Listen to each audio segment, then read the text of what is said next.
আসসালামু আলাইকুম। দেশ ও দেশের বাইরে থেকে যারা আমাদের কৃষির কথা চ্যানেলটি দেখছেন তাদের সবাইকে আন্তরিক শুভেচ্ছা ও অভিনন্দন। শুরু করছি আজকের প্রতিবেদন। সঙ্গে আছি মোহাম্মদ মাসুদ রানা। আজ আমরা কৃষির কথা টিম আপনাদের দেখাবো আমাদের যে হাঁসগুলো আছে সেই হাঁসগুলোর আমরা যে খাবারটা দিচ্ছি সেই খাবারটা আমরা কিভাবে তৈরি করছি বা কি কি খাবার দিচ্ছি। এটা করার কারণ হচ্ছে পূর্বে যে ভিডিও করেছিলাম সেখানে আমি বলেছিলাম যে আমার যে হাঁসের খাবারগুলো দিচ্ছি এগুলো খুবই নিম্নমানের বা কম দামের। সেক্ষেত্রে অনেকে আমাকে কমেন্ট করে জানিয়েছে ভাই আপনি কি খাবারটা দিচ্ছেন। এমনকি আমাকে ফোনে অনেকেই বলেছেন যে ভাই আপনি যে খাবারটা দিচ্ছেন সেই খাবারটা আমাকে একটু বলেন বা এই সেই মানে আমার এই খাবারের কথা বলা হয় না, এই জন্য অনেকে আমাকে কমেন্ট করছে, এমনকি ফোন করে বেশি বলতেছে। সেজন্য আমি এ পর্যন্ত আমার হাঁসের সকালবেলার পরে আমি খাইতে দিই না। আমি হাঁসের একদম সকালে খাইতে দিই, কিন্তু এখন পর্যন্ত খাইতে দিই নাই। আপনারা দেখতে পাচ্ছেন হাঁস কিন্তু অনেক চেঁচামেচি করছে, এমনকি আমার পায়ের কাছে চলে আসতেছে, ভাবতেছে যে হয়তো খাদ্য দেবো বা খাবারটা দেবো, এই জন্যে আর করে আসছে। জাস্ট আমি শুধু আপনাদের দেখানোর জন্য আমি এ পর্যন্ত এদের খাইতে দিই নাই বা খাবারটা তৈরি করব কিভাবে সেটা দেখানোর জন্য। তো দর্শক চলুন আমি আপনাদের দেখাই যে আমি যে কি কি উপাদান দেখে আমি আমার হাঁসের খাদ্য তৈরি করছি সেটা আমি আপনাদের আগে ফার্স্টে দেখাই, তারপরে আমি মিক্স করে আপনাদের দেখাবো। তো তার আগে একটা কথা বলি যে হাঁসের কি পরিমাণ খাদ্যর দরকার, কখন কোনটা, সেটা কিন্তু আপনাকে ডিসাইড করতে হবে। আমি বলছি যে আপনারা যদি হাঁস পালন করে লাভবান হতে চান সেক্ষেত্রে আপনাদের হাঁসের অনেক বিষয় জানা থাকা দরকার।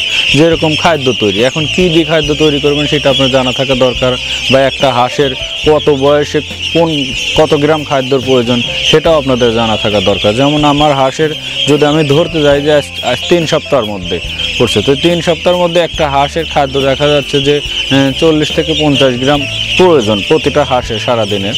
তো সেক্ষেত্রে আপনারা একটা কাজ করতে পারেন, দেখা যাচ্ছে যে 40 গ্রাম যে খাদ্য দিলে তাদের চাহিদা পূরণ হবে তা কিন্তু না, তার থেকে বেশিও লাগতে পারে অথবা একজনের কমও লাগতে পারে। কারণ আপনারা জানেন যে একজন মানুষ কিন্তু সকালবেলা জাস্ট 2টা রুটি খেয়েও থাকতে পারে, আবার অনেকে আছে রুটি খেয়ে থাকতে পারে না। সেক্ষেত্রে একটা বিবেচনা করতে হবে যে যদি এদের আমি এখন একটু কম খাইতে দিই পরে যেন বেশি খাইতে দিই। তো দর্শক আমি যেটা বোঝাতে চাচ্ছি যে আমার হাঁসের প্রতিদিন এখন একটা হাঁসের 40 গ্রাম খাদ্য, বৈজ্ঞানিক মতে নিয়ম আছে 40 গ্রাম খাদ্য দেবো। তো 3 বেলা বা 4 বেলা ভাগ করে 40 গ্রাম খাদ্য খাওয়ানো প্রয়োজন। কিন্তু আমার যে হাঁসের যে কন্ডিশন বা যেরকম অবস্থা, আমি 40 গ্রামে মানে দিতে হচ্ছে না, 40 গ্রাম থেকে বেশি দেওয়া জরুরি। এই জন্য আমি যে খাদ্যটা দেখছি একটু নর্মাল, এই জন্য আমি বেশি দেওয়ারই চেষ্টা করছি। তো আপনারা যদি ভালো সুষম খাদ্য দেন সেক্ষেত্রে 40 গ্রামই যথেষ্ট, শুধু 3 সপ্তাহের হাঁসের জন্য। যখন 3 সপ্তাহ থেকে 4 সপ্তাহ গর্ভ হবে তখন এই হাঁসের 50 গ্রাম খাদ্য দেবেন, সেটাও সুষম যাতে ভালো খাদ্য হয়। আর আমার মতন যদি হয় তাহলে সেক্ষেত্রে আপনাকে আরও বেশি দিতে হবে। তো দর্শক চলুন আমি আমার যে খাদ্যটা তৈরি করব সেই খাদ্যটা আপনাদের দেখাই, তারপরে আমি কীভাবে মিক্স করে কীভাবে খাইতে দিই সেটা আমি আপনাদের দেখাবো পর্যায়ক্রমে।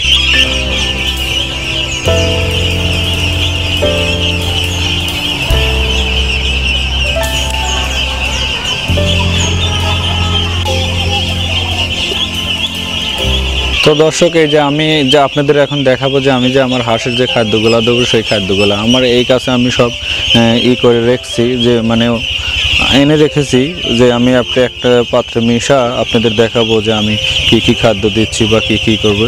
সেজন্য যেটা যেটা দেবো সেটা আমি এখানে নিয়ে রেখেছি। তো আমি আপনাদের ফার্স্টে যদি দেখাই সেক্ষেত্রে এই যে আপনারা দেখতেছেন যে ব্রয়লার গ্লোয়ার ফিট, এটা তার পাশেই আমি রেখেছি চাউলের গুঁড়া, তার পাশেই রেখেছি আমি ছাল এটা, আর তার পাশে যেটা রেখেছি এটা হচ্ছে ধানের গুঁড়া, আর ওটা তো পানি আছে, এটা তো পানি আছে, পানিটা দিয়ে আমি এই সব কিছু একত্রে মিক্স করব। আর এই পানিটায় ওষুধ মিক্স আছে, এগুলাতে ওষুধ আছে। তো আপনারা যারা আর কি এই খাদ্য তৈরি করবেন এর থেকে যদি ভালোভাবে তৈরি করেন বা বেশি দামিও খাদ্য তৈরি করেন সেক্ষেত্রে একটু বেটার হয়। তো আসলে আমি যেটা করেছি সেটা হচ্ছে কম দামিও, কিন্তু কম দামে যদি করি একটু বেশি পরিমাণ করতে হবে যাতে ওদের সেই পুষ্টিটা পর্যাপ্ত পরিমাণ পায়, সেজন্য আমি একটু বেশি খাইতে দেবো। তো আপনারা আশা করি এটা যদি দেন তাহলে একটু বেশি দিন, বেশি কয়েকবার দিন, যাতে 3-4 বার খাইতে দেবেন। আর যদি ভালো মতন সুষম খাদ্য দেন সেক্ষেত্রে 3 বার দিলেই হবে। একদম যে পরিমাণে এদের খাদ্য তালিকাতে রয়েছে বৈজ্ঞানিক মতে সেটা দিলেই যথেষ্ট। তো দর্শক আমি আগে এটা দেই কারণ আমি বলেছি যে আমার হাঁসগুলোকে এখনও আমি খাইতে দিই নাই, জাস্ট আপনাদের দেখানোর জন্য। তো আপনারা দেখতে পাচ্ছেন যে কীভাবে চেঁচামেচি করছে, সেজন্য আমি আগে এটা তৈরি করে খাইতে দিই, তারপরে আমি আপনাদের সাথে খাওয়ার টাইম হয়তো কিছু কথা বলবো আর কি। তো দর্শক আগে আমি আপনাদের দেখাই।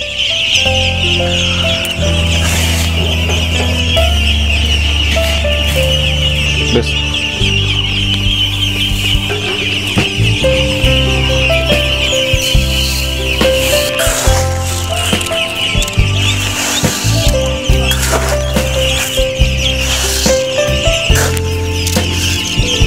তো দর্শক, আমার এই যে ডিশের মধ্যে যে খাদ্যগুলো দেখতেছেন আপনারা, এটা হচ্ছে যে 3 কেজির উপরে আছে। আর বৈজ্ঞানিক মতে দেখা যাচ্ছে যে আমার যে হাঁসগুলো আছে সেগুলো আর কি সারাদিনে 8 কেজির একটু উপরে হয় আর কি খাদ্য হিসাব করলে। তো আমি দিচ্ছি বেশি, এখানে 3 কেজিরও অনেক বেশি আছে। তো আমি যদি সারাদিনে এইভাবে দিই, আমি তো দেবো 4 বার খাইতে, তাহলে কি পরিমাণ বেশি দিচ্ছে আমি আপনারা বুঝতে পারতেছেন। সেই জন্য আমি আপনাদের বলবো, আপনারা সুষম খাদ্য যদি দেন তাহলে ঠিক মতন দিন। আর যদি এইরকম নর্মাল খাদ্য দেন, মানে কম রেটে তৈরি করেন, সেক্ষেত্রে আপনি একটু ওদের বেশি খাবার দেওয়ার চেষ্টা করবেন। তো দর্শক, আমি এখন এটা তো মিক্স করছি, এখন এটার মধ্যে আমি পানি দেব, যাতে এটা আপাতত মানে একটু ভিজে গেলে ওদের খাদ্য খাওয়া যাতে সুবিধা হয়। এই করো, পানি নিয়ে আসতে বলছি।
তো দর্শক, আমি যে খাদ্যগুলো তৈরি করলাম সেটা আমি আপনাদের আশা করি দেখাতে পেরেছি। আপনারা হয়তো বুঝতে পেরেছেন আমি কি কি খাবার দিয়ে খাদ্যটা তৈরি করেছি। তো আমার হাঁস এই পর্যন্ত আমি খাইতে দিনে আমি আগেই বলেছি, দেখতে পাচ্ছেন আপনারা হাঁসগুলা কীরকম অবস্থা, মানে খাওয়ার জন্য এইখানে আসে কীরকম অবস্থা করছে। তো আপাতত আমি আগে হাঁসের খাইতে দিই, তারপরে আমি আপনাদের সাথে একটা ইম্পর্টেন্ট বিষয় নিয়ে কথা বলবো, জাস্ট আমার বিষয় নিয়ে, যে আমি আসলে আপনাদের সাথে একটা পরামর্শ করতে চাচ্ছি একটা বিষয়, যাতে আপনারা আমাকে কমেন্টে উত্তরটা দিতে পারেন।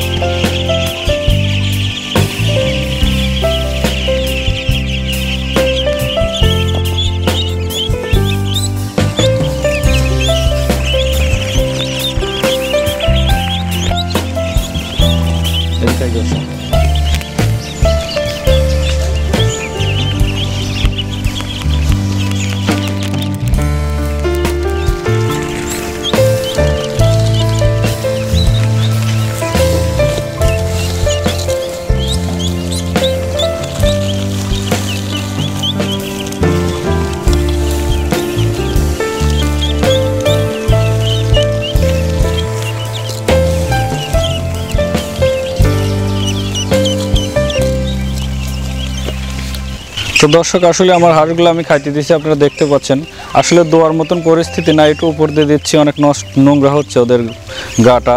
তো আমি সেই ক্ষেত্রে আসলে এটা দুপুর টাইমে বা তারপরে কিছু টাইমের জন্য একটু পানিতে নামাবো, যাতে একটু পরিষ্কার করতে পারি। তো তারপরে আবার উঠা নিয়ে আসবো।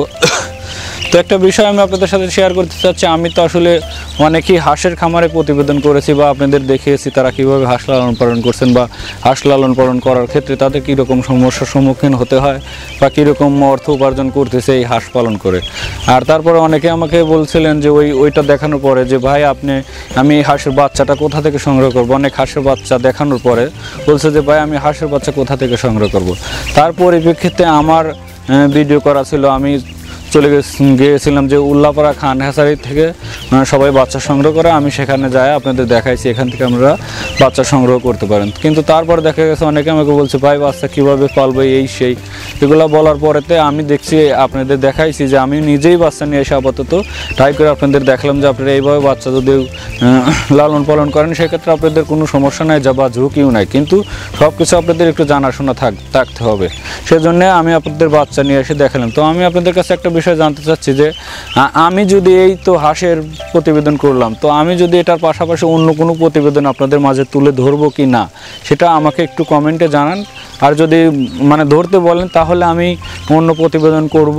আর যদি না জানান যে না দরকার নাই, তাহলে আমি অন্য কোনো প্রতিবেদন করব না। সেজন্য আমি আপনাদের কাছ থেকে জাস্ট জানতে চাচ্ছি যে আমি কি অন্য জায়গায় যা হাঁসের বা দেখাচ্ছে যে গরুর বা পশু পাখির ভিডিও তুলে ধরবো কি না আপনাদের মাঝে, সেটাই আমি আপনাদের কাছ থেকে জানতে চাচ্ছি এবং কমেন্টে আশা করি। তো দর্শক, আজকের যে আমি ভিডিওটা করলাম, এই ভিডিওটা দেখে যদি আপনাদের কোনো প্রকার উপকৃত হন আপনারা, আর যদি এই ভিডিওটা আপনাদের কাছে ভালো লাগে, তাহলে অবশ্যই একটা লাইক, কমেন্ট, শেয়ার এবং সাবস্ক্রাইব করে আমাদের সাথে থাকবেন। ভালো থাকেন, সুস্থ থাকেন, খোদা হাফেজ।